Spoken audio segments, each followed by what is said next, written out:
Buenas noches, bienvenidos a la emisión dominical de Noticiero Guatevisión de este 21 de septiembre. Ha sido un fin de semana cargado de información a nivel nacional e internacional y todos los detalles de las noticias que usted debe conocer se los tendremos esta noche, así que lo invito a que se quede con nosotros. Revisamos juntos nuestra portada informativa. Un barrio señalado como zona de alto riesgo se viste de luto tras un deslizamiento que cobró la vida de una madre y sus dos hijas en San Antonio, Senaú. Joven salvadoreño acusado del asesinato de un niño en Quetzaltenango es ligado a proceso. Juez dicta prisión preventiva mientras el MP presenta pruebas clave con manchas de sangre y un video. Cada 48 horas desaparecen migrantes en la frontera con México, mientras familias en Guatemala luchan por obtener información y justicia tras años de incertidumbre y denuncias. Conozca las historias esta noche. Guatemaltecos buscan flores amarillas este 21 de septiembre para celebrar la llegada de la primavera. Los arreglos, que varían entre 35 y 100 quetzales, son principalmente comprados por estudiantes que mantienen viva la tradición. Estados Unidos rinde homenaje masivo a Charlie Kirk tras su asesinato. Trump y altos funcionarios participan en un acto que ha dividido al país y desató polémica sobre terrorismo doméstico. Fin de semana de fútbol nacional. Finaliza la 11ª jornada del torneo Apertura con sorpresas, goles y emoción. No se pierda el resumen del deporte esta noche.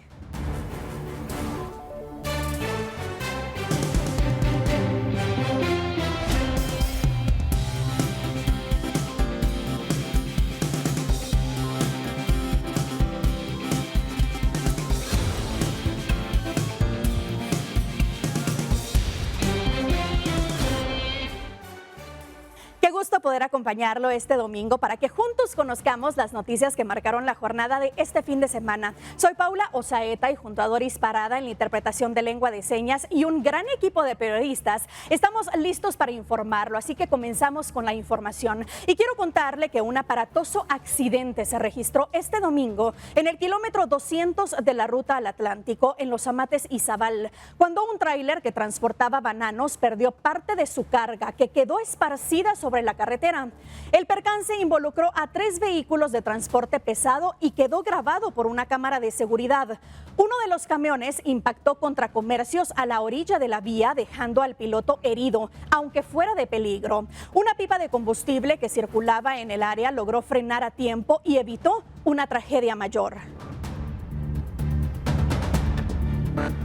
Y una madre y sus 2 hijas murieron a causa de un deslizamiento de tierra ocurrido en el barrio Las Gallinas en San Antonio, Senaú, Alta Verapaz. El hecho ocurrió tras las fuertes lluvias que cayeron este viernes por la noche y sábado en la madrugada. El lugar aparece como un sector de alto riesgo por la Conred. Los cuerpos de las 3 mujeres fueron rescatados luego de que vecinos y representantes de instituciones municipales y gubernamentales trabajaran en coordinación con las labores de escombramiento por lo menos durante 2 horas. Bomberos municipales departamentales identificaron a las víctimas como Olga Esperanza Chub Caal, de 34 años, Dailin Dayana Michelle May Chub, de 13, y Kinderly Pamela Esperanza May Chub, de 7. La madrugada del sábado, luego de su localización, los cuerpos fueron trasladados al Salón Municipal, donde autoridades municipales y vecinos les dieron un homenaje póstumo. Después fue habilitada la iglesia El Nazareno, de donde eran miembros activos para ser veladas. Este domingo, en su recorrido al cementerio, los cuerpos de las niñas y su madre fueron llevados al Salón Municipal y a los centros educativos donde recibían clases las menores. En estos lugares se les hizo un homenaje. Finalmente, pasado el mediodía, los féretros de las 3 mujeres fueron depositados en sus nichos respectivos, ubicados en el cementerio general de la localidad. De acuerdo a la declaratoria de sectores de alto riesgo en áreas del municipio de San Antonio, Senaú de la Conred, el barrio Las Gallinas, junto a otros 10 lugares del municipio, aparecen como de alto riesgo para la ocurrencia de deslizamientos de tierra, desprendimientos de rocas e inundaciones. Delegados de la Conred informaron que debido a las lluvias recientes han ocurrido distintos deslizamientos de tierra, caídas de roca y flujos de lodo en 3 vías de acceso a San Antonio, Senaú, lo que dificulta el ingreso y salida del lugar. Para dejar libre el paso, tanto los vecinos como la municipalidad local y entidades del estado realizan labores de contingencia en los lugares afectados a lo largo de las distintas vías. Para este lunes 22 de septiembre, la Coordinadora Municipal de Desastres de Senaú tiene planificada una reunión que incluye la presentación de un cuadro de situación del municipio por las lluvias y los recientes hechos. Un detalle preliminar indica que hay unas 138 familias que necesitan ayuda humanitaria. Además, en dicha reunión que se celebrará en el Centro de Operaciones de Emergencia del municipio, se buscará socializar, como en reiteradas ocasiones, los lugares de alto riesgo en Senaú con un compromiso establecido en acta que comprometa a autoridades municipales y gubernamentales con acciones más decisivas, según indicó uno de los técnicos de campo de la Dirección de Respuesta en la zona del Polo Chic. Reportó para Noticiero Guatevisión, Lot Álvarez. Y en otras noticias quiero contarle que Dani Otoniel Oliva Orellana, de 26 años, fue asesinado a balazos la mañana del sábado cuando se desplazaba en motocicleta frente al Hospital Nacional de Guastatoya. Según testigos, fue interceptado por hombres en otra moto que le dispararon en repetidas ocasiones. Socorristas acudieron al lugar, pero al evaluarlo confirmaron que ya había fallecido. El padre de la víctima señaló que se dirigía a impartir clases en una universidad privada y que también trabajaba como ingeniero en la municipalidad de Guastatoya, donde fungía como director del departamento de informática. El alcalde expresó sus condolencias a través de sus redes sociales. Y el salvadoreño Daniel Alexander Martínez Marín, detenido en Quetzaltenango por portación de droga el 17 de septiembre y que esperaba ser extraditado a su país, fue notificado este sábado en la cárcel de su presunta participación en el asesinato de un menor en Olintepeque. El aviso legal fue presentado por el Centro Preventivo para Hombres de la Zona 1 de Quetzaltenango por investigadores de la División Especializada en Investigación Criminal de la Policía Nacional Civil, donde se dictó una orden de aprehensión por el delito de asesinato emitida por un juzgado de Xela. Martínez Marín sería investigado por un hecho violento ocurrido el domingo 14 de septiembre en el interior de una tienda en Olintepeque, donde falleció un menor de 12 años por heridas de arma blanca. El recluso registra antecedentes de 2023 cuando fue detenido en la calzada José Milla, en la zona 6, a bordo de un automóvil en el que portaba de manera ilegal una pistola y varias bolsas con marihuana. Y miren, en relación a este caso, el joven salvadoreño, tras su audiencia la noche del sábado, fue ligado a proceso por el asesinato de un niño de 11 años en Quetzaltenango. Familiares de la víctima exigen justicia, mientras el señalado declaró que era inocente. En el juzgado de primera instancia penal de Quetzaltenango se llevó a cabo la audiencia contra el salvadoreño Daniel Alexander Martínez Marín, de 24 años, señalado del crimen de un niño. El juez Marlon Olivares lo ligó a proceso por asesinato y le ordenó prisión preventiva. El ente investigador tiene un plazo de 3 meses para realizar las pesquisas en el caso. Un calcetín, un sudadero, una pantaloneta y unos zapatos con manchas de sangre, así como un video donde aparentemente aparece el señalado, son las principales pruebas que tiene el Ministerio Público contra el salvadoreño. El MP, durante la audiencia, habló sobre la hazaña con la que se cometió el crimen que conmocionó a la población quetzalteca, ya que el victimario dejó el cuchillo en el cuerpo de su víctima. Martínez Marín declaró que ha colaborado con la investigación, pero que no es culpable del hecho y que las prendas localizadas en su habitación eran de 2 hermanos que alquilaban en la misma vivienda. Familiares que se adhirieron al proceso exigen justicia por la muerte de Jonathan. Jonathan estaba aprendiendo a ganar el dinero honradamente, como todos nosotros. Todos nosotros hemos trabajado desde pequeños porque mi mamá y mi papá nos han enseñado a trabajar, a ganarnos el dinero con el sudor en la frente, no estar tocando lo que no es nuestro. Y lo que nosotros no queríamos es que Jonathan se convirtiera en uno de los que, como ahora, el que le hizo el daño. Exigimos a que puedan condenar al responsable porque es injusto. Reportó Lucero Zapalú. Y damos un giro a la información para contarle que la Municipalidad de Mixco informó que dará inicio a los trabajos para la construcción de un paso a desnivel en la zona 6 del municipio. El viaducto tiene como objetivo mejorar el tránsito vehicular de los vecinos que se dirigen hacia El Milagro y hacia Ciudad Quetzal.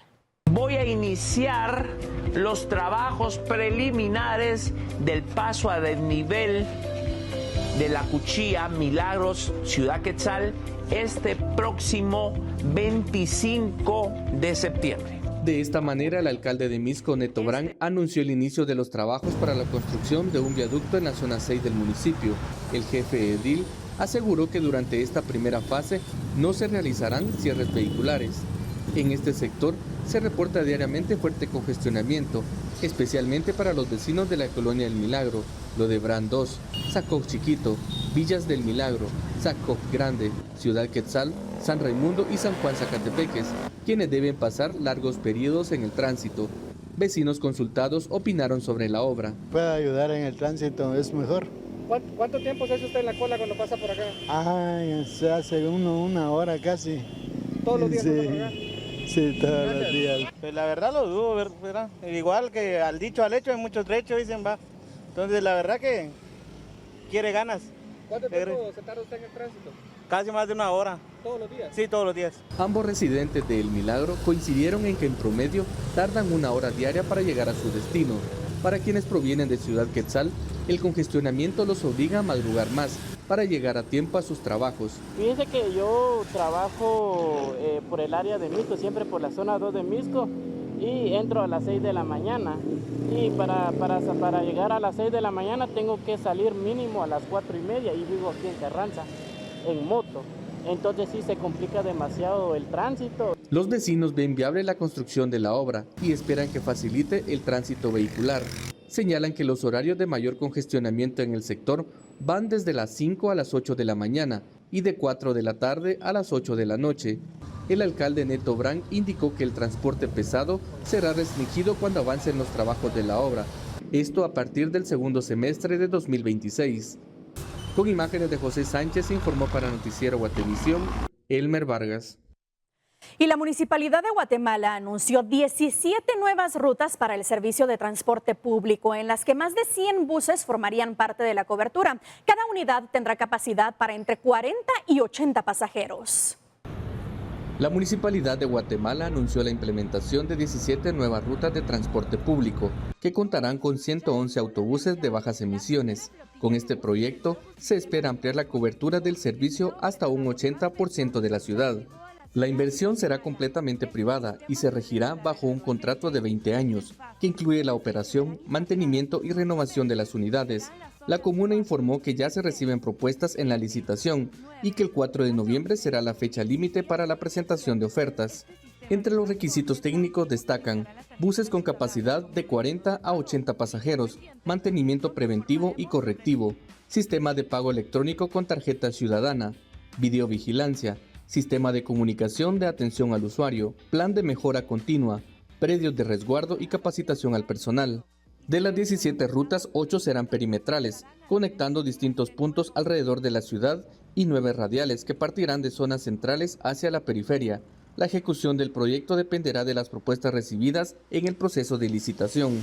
Informó para Noticiero Guatevisión, Elmer Vargas. En años recientes ha incrementado la entrega de flores amarillas en el país como una muestra de afecto hacia un ser amado. Esta tradición también simboliza la amistad, la esperanza y nuevos comienzos. Esta celebración tiene como finalidad anunciar la llegada de la primavera, una estación que marca el renacer de la naturaleza. Su fecha varía según la región. En países del hemisferio sur se celebra el 21 de septiembre. En cambio, en el hemisferio norte inicia el 21 de marzo.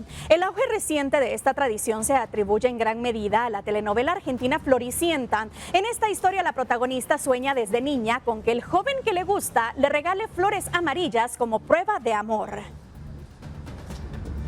Y este domingo los guatemaltecos también se sumaron a esta tendencia y en diferentes comercios buscaron adquirir un ramo de flores amarillas para entregársele a su ser amado. En varios puntos de la ciudad se observó cómo comerciantes de flores ofrecían diversos arreglos, pero comparado con otros días, el color predominante es el amarillo. Desde hace algunos años, cada 21 de septiembre, las flores amarillas se han convertido en las favoritas para regalar en esta fecha, debido a una tendencia que señala el inicio de la primavera para países que se encuentran en el hemisferio sur. Sin embargo, se ha convertido en una oportunidad para realizar una muestra de afecto y cariño hacia un ser amado. Los precios varían según la cantidad y tipo de flores. Esto puede costar entre 35 y 100 quetzales. Los guatemaltecos llegaron a distintos puntos de venta para adquirir un ramo de flores amarillas. Es para consentir a la reina del hogar, a mi señora esposa, pues ahí estamos. Es algo que ya se volvió tradición también aquí en Guatemala, ¿va? Y entonces creo que es algo pues muy especial para ella. La verdad, pues segundo año que le llevo ya sus rosas y pues se le expresa que es de parte de su familia, de su hijo y de parte mía, que va con mucho amor, ¿verdad? Entre las flores más populares y solicitadas destacan las rosas, los girasoles, los tulipanes, las yerberas y los lirios. Lo más que me piden son ramos, ¿verdad? Ramos de distintos precios, distintos tamaños, desde una rosa hasta 200 rosas me han pedido. Hoy, por ser día domingo que cayó, está un poquito baja la venta, pero gracias a Dios se está vendiendo. A pesar de que está baja la venta, se está vendiendo, ¿verdad? Porque la mayoría que compra son los estudiantes, ¿verdad? Es una como tradición, se volvió desde la pandemia, que salió un TikTok de Floricienta, ¿verdad? Por eso empezó, pero la realidad es que es la entrada de la primavera en Sudamérica, ¿verdad? Aquí la entrada en primavera es el 21 de marzo, aquí en América Central. Regalar flores amarillas cada 21 de septiembre se ha convertido en un gesto de afecto, amor o amistad, y su interpretación depende del contexto y de quien la recibe. Con imágenes de José Sánchez, informó para Noticiero Guatevisión, Elmer Vargas. Y le cuento que este día se llevó a cabo la tercera edición de la National Cheerleading Cup en la Plaza Divertida del Parque Mundo Petapa del IRTRA. Unos 500 atletas participaron del evento en al menos 19 categorías. Participar en este tipo de eventos requiere de disciplina y dedicación, según una de las atletas. Pues la verdad es que sí, es un trabajo que nos lleva dedicación, esfuerzo y pues como sobre todo la unión del equipo para hacer que todo esto funcione y que salga de manera muy bonita. El apoyo del círculo familiar y social es vital para aquellos que suben al escenario a realizar sus rutinas con las cuales buscan darse a conocer. Que sienta que todos, porque aquí estamos todos, tener primos, tíos, hay como 15 personas que estamos acá para ella. Nosotros estamos en primera fila y para mí fue muy importante que cuando ella pasó en un desfile y la vi a los ojos, entonces cuando nos conectamos con los ojos ella así como, sintió como paz de que entre tantas personas había alguien que la conocía. Una de las jueces internacionales compartió su perspectiva sobre este campeonato de porrismo. Definitivamente estos espacios crean oportunidades para que los deportistas puedan desarrollarse y puedan generar un ambiente competitivo que los eleve a su máximo nivel y que les permita a ellos realmente entrenar con un objetivo. Para los organizadores, actividades como estas abren espacios de participación en eventos internacionales. Bueno, es impresionante. Le voy a comentar que dentro de los equipos que van a participar el día de hoy, ya van 3 años que van a participar al Campeonato Mundial en Orlando, que lo hacen en Disney, y dentro del campeonato de este año que fueron a participar, uno de los jueces lo vio, de las personas que estaban en el evento, y le dieron una beca para ir a estudiar fuera y participar en un equipo de porrismo en Estados Unidos. Para Noticiero Guatevisión, Esben García y Lot Álvarez. Y en otros temas le cuento que esta semana, por octava ocasión, se suspendió la audiencia de los pandilleros de la MS que fueron capturados en El Gallito hace unas semanas. Además, el líder del barrio 18, El Lobo, regresaría a Fraijanes II tras pasar más de 40 días en una cárcel de máxima seguridad. Y Estados Unidos vuelve a incluir a Guatemala en la lista de tránsito de drogas. Esto y más lo revisamos en la semana en detalle.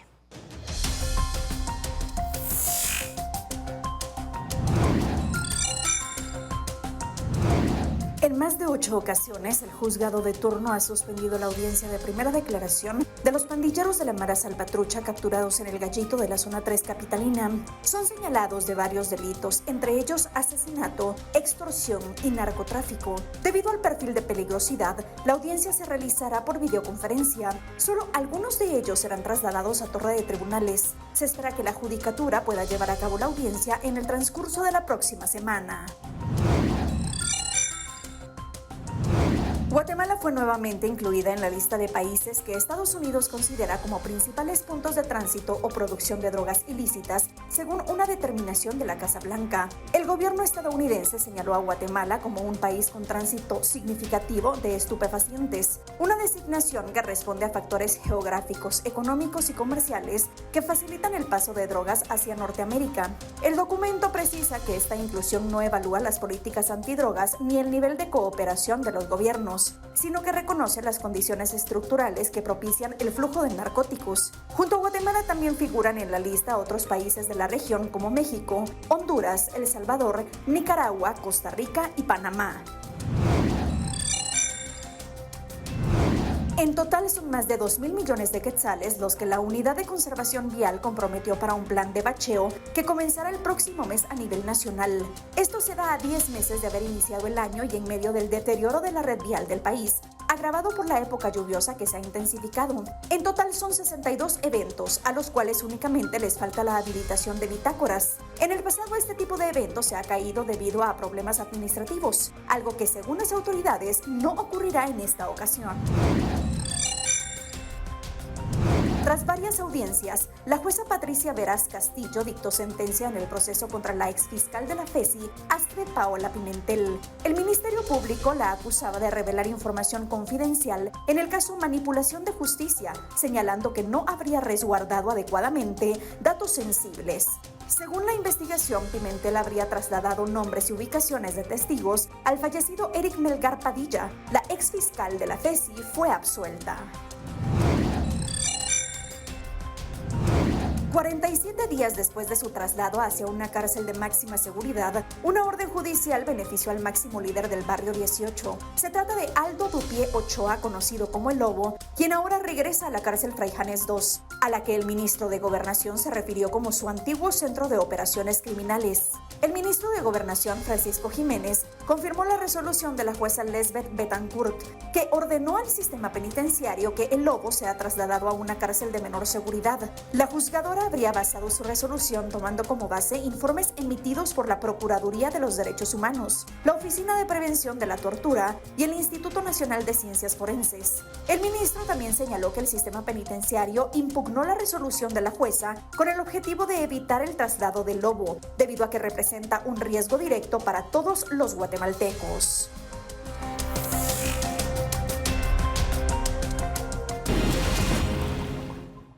En Guatemala, decenas de familias siguen buscando a sus seres queridos desaparecidos en la ruta migratoria hacia Estados Unidos. Según la Organización Internacional para las Migraciones, cada 48 horas desaparecen en la frontera con México 3 migrantes de distintas nacionalidades, dejando a sus familias en una lucha constante contra la incertidumbre y el olvido.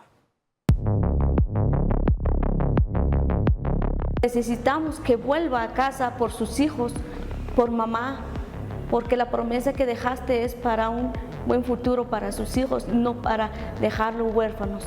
Te necesitamos, hermano, y nunca descansaremos hasta localizarte. Juana González recuerda cómo su hermano Carlos Manuel salió del país el 16 de septiembre de 2011, quien indicó por llamada a su familia que iba en un bus. Los detuvieron en México, bajaron al coyote y a otras personas, menos a él, mientras la esposa del coyote le daba indicaciones hacia dónde llegar, e indicó, ya llegué a la última bodega, y que esperaba cruzar el río Bravo, pero nunca dijo dónde estaba exactamente, siendo el 27 de septiembre la última vez que Carlos se comunicó con su familia. Carlos, de 28 años, desapareció un año después de la masacre de 72 migrantes en San Fernando, Tamaulipas, dejando 2 hijos, su esposa y familia, quienes aún debían pagar el préstamo que cubrió el viaje con 85,000 quetzales más intereses. Mi hermano dejó 2 hijos que tengo acompañada ahora, que es mi sobrina y el otro es un varón. Pues por las condiciones que se vive aquí en Guatemala, por falta de oportunidad laboral, por un salario justo, más a nosotros como pueblos indígenas, no tenemos esa oportunidad para construir una casa, porque el motivo que fue él para su viaje es para construir una casa para sus hijos y para un mejor futuro para ellos, que incluye la educación y la salud. Se escucha fácil decir, bueno, ¿y por qué este dinero no lo invierten en un negocio? ¿Por qué no abren un negocio? Recordemos que hay situaciones de pobreza extrema en varios, pues en la mayoría del país, ¿verdad? Entonces, no, el poner un negocio no necesariamente va a implicar éxito. Todo el tema de extorsión, de inversión, de deudas, no permite que la persona pueda sostener este negocio, ¿verdad? Entonces, ante la falta de oportunidades, la persona pues decide, no le queda otra otra situación más que pues endeudarse, hipotecar su casa, su terreno o acceder a préstamos que las mismas redes de tráfico de personas están proporcionando para que ellos puedan migrar. Familiares de Carlos fueron a reportar su desaparición, pero no tenían una constancia. 6 años después, su hermana Juana conoce la Fundación para la Justicia y el Estado Democrático de Derecho en el Consulado de México en Quetzaltenango y supo que el Ministerio de Relaciones Exteriores recibía la denuncia y se logró reportar su desaparición en 2017. En ese mismo año, la Asociación de Familiares de Migrantes Desaparecidos de Guatemala se legalizó y 7 años después, Juana ingresa a la Junta Directiva como secretaria para conseguir información de cómo el gobierno ubica a personas migrantes desaparecidas. La asociación es una asociación que está conformada por regiones, con 6 regiones. Para mantenerlo en funcionamiento se necesita constantemente apoyos de las familias, también de ONGs, porque no contamos con recursos. Entonces, también las esperanzas de encontrar a nuestros desaparecidos nos mantiene con muchas esperanzas de seguir, estar reunidos y también de apoyar a otras familias. En promedio, según la Organización Internacional por las Migraciones, 3 migrantes de diferentes nacionalidades desaparecen cada 48 horas en la frontera de México, Estados Unidos. Tomasa Ventura, originaria de Quejel, Chichicastenango, busca a su esposo Héctor, quien también desapareció durante su viaje a Estados Unidos. Cuando emprendió el viaje el esposo, dejaron vendido la herencia que él tenía. Y pues al ver que no podía pagar ella los intereses ni también la cantidad últimamente, entonces decidió vender su otro pedazo de terreno que tenían aquí, razón por la cual lograron juntar esa cantidad. Sin embargo, pues la escritura lo dieron empeñado al coyote, quien se lo llevó. Ahora tiene bajo su responsabilidad a 5 menores, a quienes sostiene con el lavado de ropa, bordado de tejido de huipiles y la agricultura. Viven en una casa improvisada de lámina en el terreno que le prestaron sus suegros hasta que sus hijos lleguen a la mayoría de edad, viviendo una etapa de duelo e incertidumbre. Hay procesos de duelo también, porque cuando ya se logran ubicar a los familiares, el proceso de expatriar los restos, de poderles dar una sepultura normal, digna, también son procesos bastante fuertes, y el proceso del desprendimiento de un familiar que muere en una forma o en un sentido violento. Y por otro lado, pues que tampoco se cumplieron las expectativas que se tenían. Primero de todo, llegar a otro país y mejorar las condiciones de vida. Entonces, esa situación de duelos alterados son situaciones bastante difíciles, ¿verdad? Porque la gente, cuando no se logra la ubicación de los familiares desaparecidos, hay una incertidumbre similar a la que se vivió durante el conflicto armado interno. Cuando la gente desaparece y hay una frase de una publicación que se hizo: no descansaremos hasta encontrarnos, hasta encontrarte. Entonces, hasta que no se encuentren las familias, ya no hay, no se da esa situación, ya tranquilidad. Ya cuando hay una ubicación, hay un lugar en donde ya se enterraron los restos, ese proceso de duelo pues ya va como asentándose y ya va aceptándose esa realidad. En lo que va del 2025, Afamidec tiene registro de 59 casos denunciados de guatemaltecos desaparecidos desde 1998, entre mujeres, hombres y niños originarios de Quiché, Huehuetenango, Quetzaltenango, San Marcos, Chimaltenango, Jalapa y Zipacatescuintla, que según Juana González, no todos figuran en las cifras oficiales. Pero a pesar de que es agotador, así como Tomasa y Juana, muchas familias siguen en la búsqueda e información de sus parientes desaparecidos y tener alguna respuesta. Para Noticiero Guatevisión, Julie López, Eric Ávila y María René Barrientos.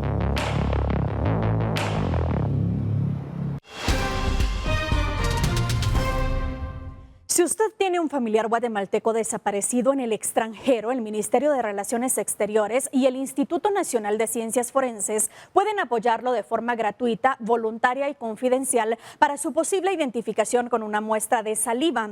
El paso 1 es ingresar a www.inacif.gov.gt y luego en el apartado Para tu temor más grande, haga clic en el botón de Más información para llenar el formulario de registro y así colocar los datos del familiar desaparecido en en el extranjero. Después de eso será contactado por el MINEX para registrar su caso y orientarlo con el proceso. Se asignará fecha, hora y lugar para la toma de muestra de saliva, que es el ADN. Si ya realizó el registro de solicitud y entrega de muestra, puede conocer el estado del mismo en la página www.inasif.gov.gt, apartado para tu temor más grande en el botón de consulta. Si tiene alguna duda o quiere más información, puede llamar al 1541 en horario de lunes a viernes de 9 a 17:30 horas. Espero que esta información les sea útil. Ahora continuamos con más noticias. Y es que la Fundación Mario López Estrada anunció la donación de $1 millón para construir un promedio de 2.277 pisos en igual número de casas en comunidades de Huehuetenango, de 30 metros cuadrados cada uno, lo cual se ejecutará en un plazo de 16 meses. La Fundación Mario López Estrada, brazo social de Grupo Onix, lanzó el programa Pisos para la Prosperidad, por el que se sustituirán pisos de tierra por pisos de concreto en casas de familias en pobreza extrema en los municipios de Chiantla y Aguacatán, Huehuetenango. Estos esfuerzos han contribuido a reducir la desnutrición crónica y enfermedades contagiosas y a mejorar la calidad de vida de miles de familias guatemaltecas. Con este nuevo proyecto se dará continuidad al programa de nutrición iniciado en 2020 en los mismos municipios. Para poder ejecutar Pisos para la Prosperidad, la Fundación Mario López Estrada contrató los servicios de la Fundación Hábitat para la Humanidad Guatemala, una institución comprometida con el desarrollo, con la que se firmó un acuerdo de entendimiento en cooperación con la Embajada de Estados Unidos. Pisos para la Prosperidad es la continuación de Nutrición para la Prosperidad, programa a través del cual se ha contribuido a disminuir la desnutrición crónica en niños menores de 5 años y madres embarazadas. Además, la Fundación desarrolló un centro caprino, que hoy es su sede, en donde se crían cabras de alta genética productoras de leche, donando un promedio de 200,000 vasos de leche de cabra al año en escuelas rurales, un orfanato y un centro de salud de Huehuetenango. Además, las crías de las cabras nacidas en el centro caprino son donadas para emprendimientos de familias en extrema pobreza en Huehuetenango. En la actividad a la cual asistieron empresarios e integrantes del cuerpo diplomático acreditado en Guatemala, la Fundación agradeció a la Embajada de los Estados Unidos por impulsar el desarrollo y el bienestar de las familias más pobres de Guatemala, ofreciendo alternativas a la migración legal con hogares dignos. Asimismo, agradeció a la Fundación Hábitat para la Humanidad por su compromiso en el desarrollo de este nuevo proyecto.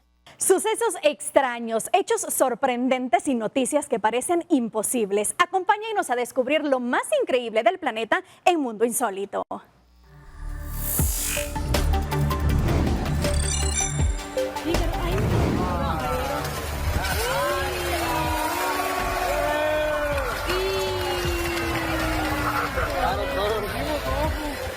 Lo que debía ser un espectáculo innovador terminó en bochorno en Piedras Negras, Coahuila, durante los festejos de independencia. El municipio reemplazó los fuegos artificiales por un show de drones tricolores, pero a pocos segundos de iniciado, varios colisionaron y cayeron al suelo, obligando a cancelar el evento. El momento se viralizó en redes con críticas y burlas hacia el alcalde y el gobernador, mientras en la macroplaza los asistentes abuchearon. Aunque no hubo heridos y la celebración siguió con música y danza, el fallido show quedó como una de las postales virales de las fiestas patrias de este año en México.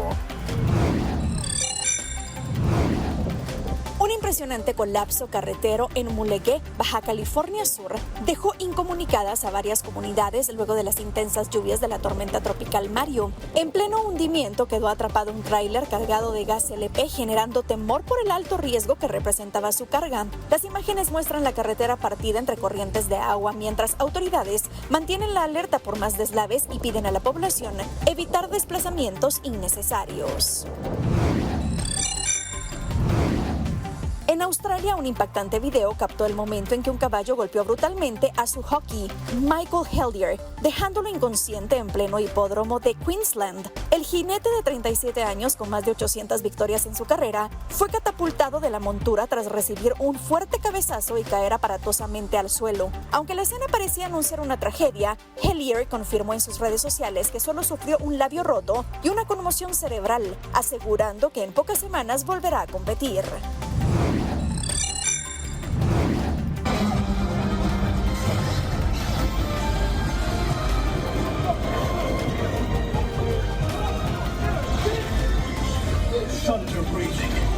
En un cine de Arizona, Estados Unidos, un hecho insólito terminó en violencia y arresto. Durante la proyección de la película Demon Slayer, un hombre identificado como Lee Milholl se levantó de su asiento y comenzó a orinar frente a decenas de espectadores. Testigos relataron que tras su acto el individuo se comportó con total indiferencia, lo que provocó la indignación del público, que lo enfrentó e incluso lo golpeó antes de que llegara la policía. El cine ofreció reembolsos y snacks gratuitos a los asistentes, mientras Hall fue detenido y enfrenta cargos por exposición indecente, conducta desordenada y daño criminal.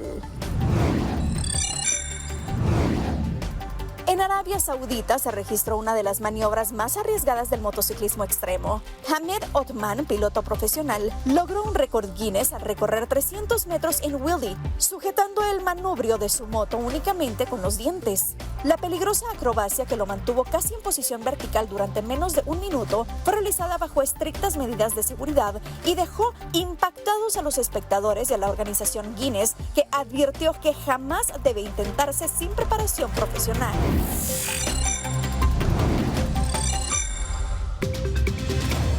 Es momento de dar un repaso por lo que sucede en el mundo. El Reino Unido, Canadá y Australia anunciaron este domingo el reconocimiento oficial del Estado de Palestina en un giro histórico de su política exterior que generó la inmediata condena de Israel. Se trata de los primeros países del G7 en dar este paso, justo en la antesala de la Asamblea General de la ONU, donde se abordará la solución de 2 estados en Medio Oriente. Con este anuncio ya son más de 3/4 partes de los países miembros de la ONU los que reconocen a Palestina, proclamada en 1988. Mientras tanto, el conflicto sigue escalando. Israel intensificó su ofensiva en Gaza tras los ataques de Hamas en 2023. Una guerra que hasta la fecha ha dejado más de 65,000 palestinos muertos. Por su parte, el primer ministro israelí Benjamín Netanyahu prometió que nunca habrá un Estado palestino y que Israel ampliará sus asentamientos en Cisjordania en respuesta al reconocimiento formal de la soberanía palestina. Y le cuento que miles de personas despidieron al influenciador conservador Charlie Kirk, asesinado a tiros durante un evento en un multitudinario homenaje en Estados Unidos. El presidente Donald Trump asistió al funeral, donde la viuda de Kirk perdonó al tirador. Además, el evento también marcó el reencuentro público entre Trump y el magnate Elon Musk. El último adiós a Charlie Kirk. Este domingo, miles se congregaron en un estadio de Arizona para despedir al activista conservador, asesinado durante un evento público el 10 de septiembre. Durante la ceremonia de despedida, la viuda de Kirk, entre lágrimas, perdonó a la persona que le quitó la vida a su esposo. On the cross, our Savior said,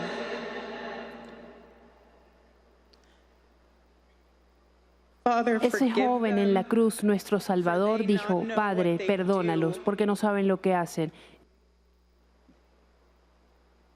Yo lo perdono.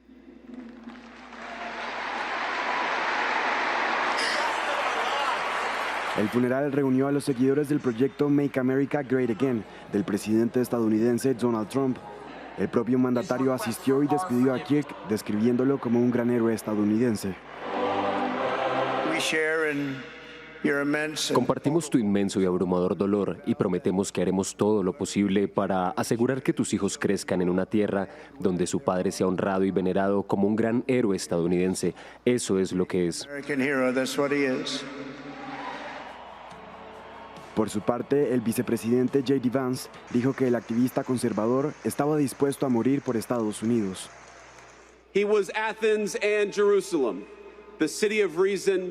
Era Atenas y Jerusalén la ciudad de la razón y la ciudad de Dios, todo en uno. Y aunque amaba esos lugares, no eran su hogar. Estados Unidos era su hogar y estaba dispuesto a morir por él.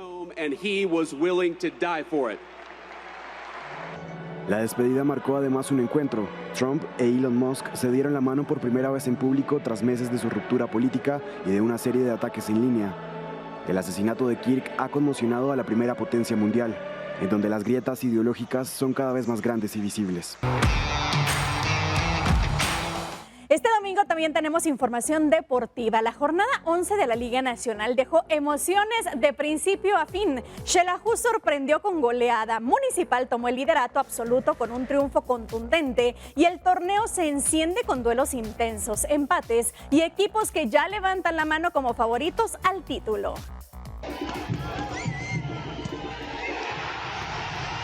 La jornada 11 de la Liga Nacional de Guatemala llegó con sorpresas, goles y un nuevo líder en la tabla.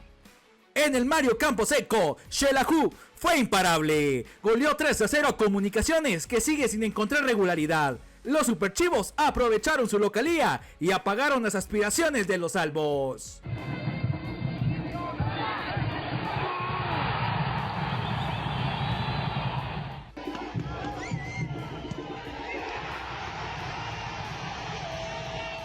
En Misco, los chicharroneros igualaron 2-2 ante Aurora en un duelo de ida y vuelta que dejó reparto de puntos.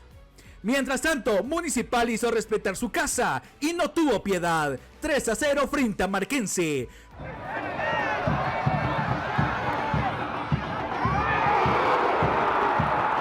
Con esta victoria, los rojos suman 23 puntos, se adueñan del liderato absoluto y mantienen su invicto, dejando claro que son firmes candidatos al título.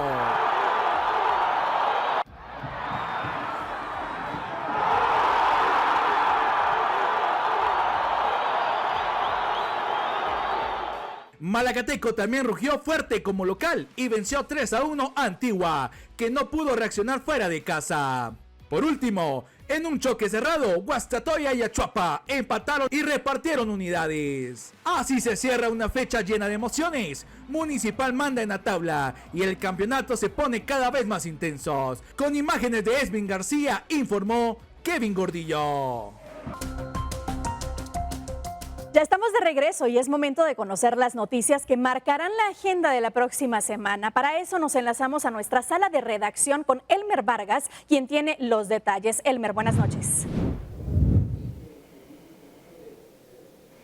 ¿Qué tal, Paula? Buenas noches, qué gusto saludarte a ti y a toda la audiencia de Noticiero Guatevisión. Es que para esta semana 2 de los temas principales que se estarán desarrollando son los siguientes. El primero será el próximo martes 23 de septiembre, cuando ante la Sala Primera de Corte de Apelaciones de Mayor Riesgo deberán acudir los abogados defensores de Fernanda Bonilla y Luis Marroquín, quienes buscan separar del caso en su contra a la jueza Carol Yesenia Berganza, quien hace algunos días los envió a juicio por ser sospechosos del asesinato y crimen de la joven Melissa Palacios ocurrido en julio del año 2021. También este día, esa misma fecha, el 23 de septiembre, solo que en el Congreso de la República continuarán las audiencias públicas, específicamente ante la Comisión de Finanzas, esto para poder discutir el presupuesto del año 2026. Ante esta instancia deberán acudir los representantes del Banco de Guatemala, así también como de la Superintendencia de Administración Tributaria SAT, y posteriormente será el momento para los diferentes ministerios del Estado. Así que son parte de los temas principales